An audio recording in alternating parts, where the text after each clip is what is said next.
दोस्तों UPSC interview चल रहा है, लगातार हम कैंडिडेट से बात कर रहे हैं। मैम इंटरव्यू देकर आई हैं, पूरी जर्नी के बारे में बात करने वाले हैं कि यूपीएससी की जर्नी में किन किन बातों का ध्यान देना चाहिए। मैम बहुत बहुत स्वागत है और आपको बधाइयाँ। Thank you. क्या नाम है, कौन सा अटैम्प्ट है और मीडियम क्या है मैडम? अभिश्री मेरा नाम है, 5th अटैम्प्ट, मीडियम इंग्लिश। कैसा रहा इंटरव्यू? अच्छा था। कहाँ से सवालात पूछे गए? मेरा क्योंकि फर्स्ट प्रेफरेंस IFS है तो जियो पॉलिटिक्स और फॉरेन रिलेशंस का 90% इंटरव्यू दर से था। ऑप्शनल से भी रहे हैं? इकोनॉमिक्स ऑप्शनल था, ज़्यादा नहीं उससे। इकोनॉमिक्स है जी। अच्छा। तो क्या कहना चाहेंगे एस्पिरेंट के लिए जो तैयारी कर रहे हैं? खासकर प्री में बहुत सारी समस्याएं आती हैं, स्टेज पहला होता है, इसको निकालना, तो कैसे तैयारी कर रहे थे और प्री के लिए क्या बोलना चाहेंगे?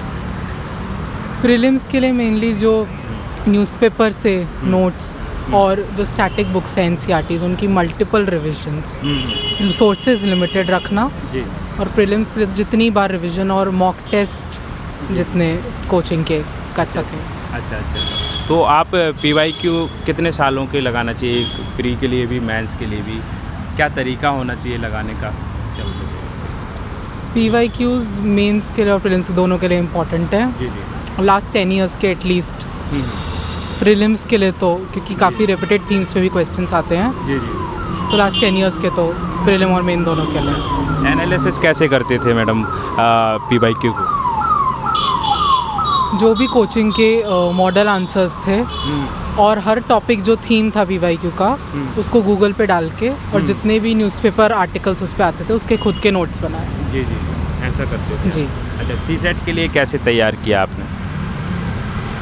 क्योंकि मेरा मैथ्स थोड़ा मुझे कमज़ोर लग रहा था, तो कोई कोचिंग तो नहीं ली, बट CSAT के लिए जो 2-3 बेसिक बुक्स, बेसिकली मैथ्स पे ज़्यादा फोकस किया। इंग्लिश और वो मेरा स्ट्रॉन्ग था। अच्छा। तो मैथ्स के लिए बस बेसिक बुक्स और प्रैक्टिस। जी।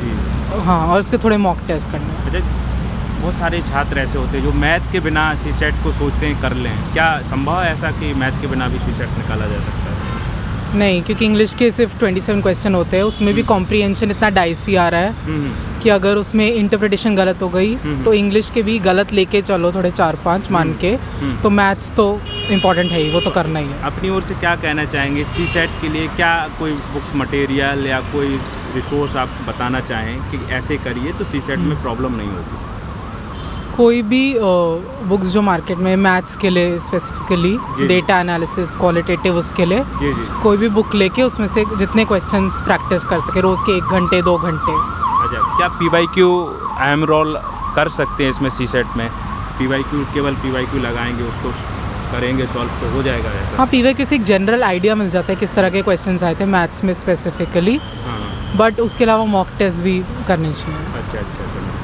और इसके बाद मेंस आंसर राइटिंग, बहुत सारे छात्र इसमें रहते हैं कि भाई बाद में करेंगे जब प्री हो जाता है। आपने क्या किया था इसके लिए? प्रीलिम से पहले भी किया था, क्योंकि इतने अटेम्प्ट्स हो चुके थे तो शुरू से ही मैं करती ही आ रही थी। जी। और मेंस के बाद जो स्पेसिफिकली नोट्स थे, जी। आंसर राइटिंग से ज़्यादा मैंने वो बार रिवाइज किया, जो मैंने खुद के नोट्स बनाए थे। अच्छा। तो साथ में ही ज़्यादा ज़रूरी है, वो करना भी चाहिए। केवल मेंस की पहले से ही शुरुआत होना चाहिए। बिल्कुल। प्री ऐसा नहीं कि प्री बाद में करेंगे। नहीं, उसमें बहुत कम टाइम होता है। अच्छा मैडम, तो आंसर राइटिंग कैसे करते थे? क्या तरीका था? कैसे एड ऑन करंट अफेयर्स को करते थे? क्या आप रिसोर्स यूज करते थे इसमें? तो पहले तो PYQ से जी शुरू किया और फिर खुद टाइम लिमिट के अंदर लिख के, जैसे 10 मिनट में 1 क्वेश्चन लिख लिया, 2 क्वेश्चन लिख लिए रोज़, और फिर उसको कोचिंग के मॉडल PYQ से कंपेयर कर लिया और फिर एनालाइज किया कि इसमें क्या मैं और ऐड कर सकती हूँ, करंट अफेयर्स वगैरह। अच्छा। करंट अफेयर्स के लिए क्या पढ़ रहे थे आप? न्यूज़पेपर? हिंदू और इंडियन एक्सप्रेस। अच्छा, कोई मैगजीन भी नहीं। और इंटरव्यू के लिए ऐड कर दी मैंने 2 और, मिंट और इकोनॉमिक टाइम्स। अच्छा। तो करंट अफेयर्स आप पढ़ रहे थे तो कैसे ऐड ऑन साथ में कर रहे थे? क्या कनेक्ट करने का तरीका था आप इसमें मेंस के साथ में? जो भी मेन सिलेबस के अकॉर्डिंग जो भी न्यूज़ आती थी वो मैं नोट डाउन कर लेती थी। और उसके अलावा भी जैसे सेल्फ हेल्प ग्रुप्स का टॉपिक है, NGOs का टॉपिक है, तो उस पर स्पेसिफिकली गूगल में सर्च करके वो कीवर्ड, उस पर जितने भी आर्टिकल्स आते थे, चाहे फिर वो मैगजीन का हो, फ्रंटलाइन मैगजीन हो गई, प्रिंट हो गई, सारे सोर्सेज से उसका कंसोलिडेटेड 1-2 पेज नोट्स बना लिए। जैसे आपने बोला है गूगल पे हम सर्च कर लेते थे, तो तो चैट जीपीटी का भी आपने यूज़ किया है, उसको हेल्प ली है चैट जीपीटी से? ज़्यादा नहीं, चैट जीपीटी मैंने बहुत कम यूज़ किया क्योंकि मुझे लगता है बहुत इतना अच्छा एनालिसिस और लैंग्वेज जितनी हम डेवलप कर सकते हैं न्यूज़पेपर से, चैट जीपीटी से बहुत मैकेनिकल पॉइंट्स और आंसर आते हैं।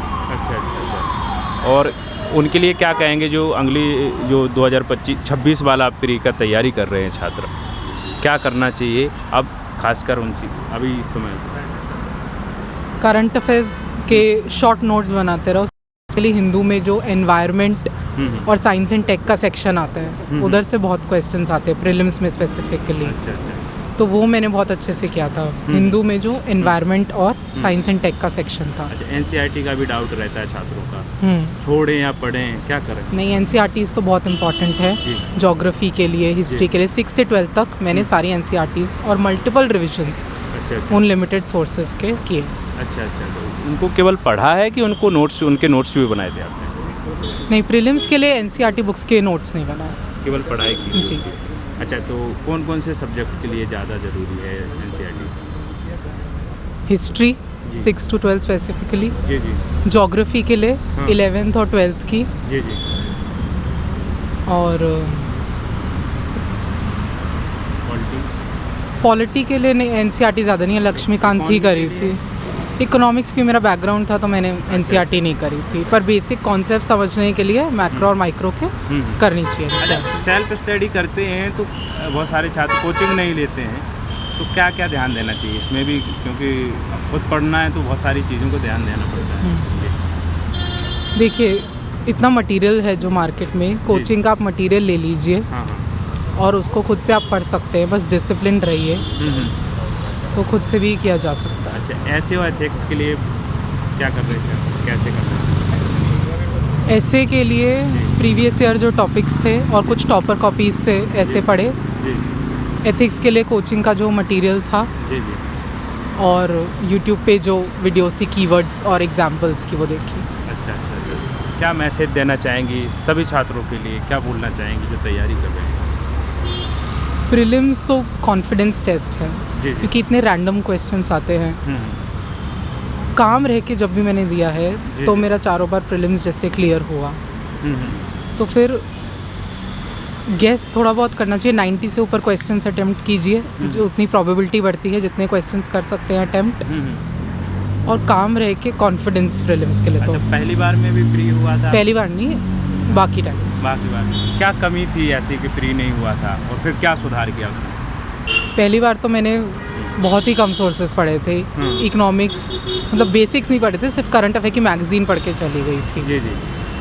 तो आई थिंक प्रीलिम्स में बेसिक कॉन्सेप्ट से ज़्यादा आता है, करंट अफेयर्स की भी जो बेसिस है उसके पीछे, डायरेक्ट करंट अफेयर्स नहीं पूछते, तो बेसिक स्ट्रॉन्ग करने हैं हर चीज़ में। अच्छा, बेसिक। जी, ठीक है, all the best. Thank you.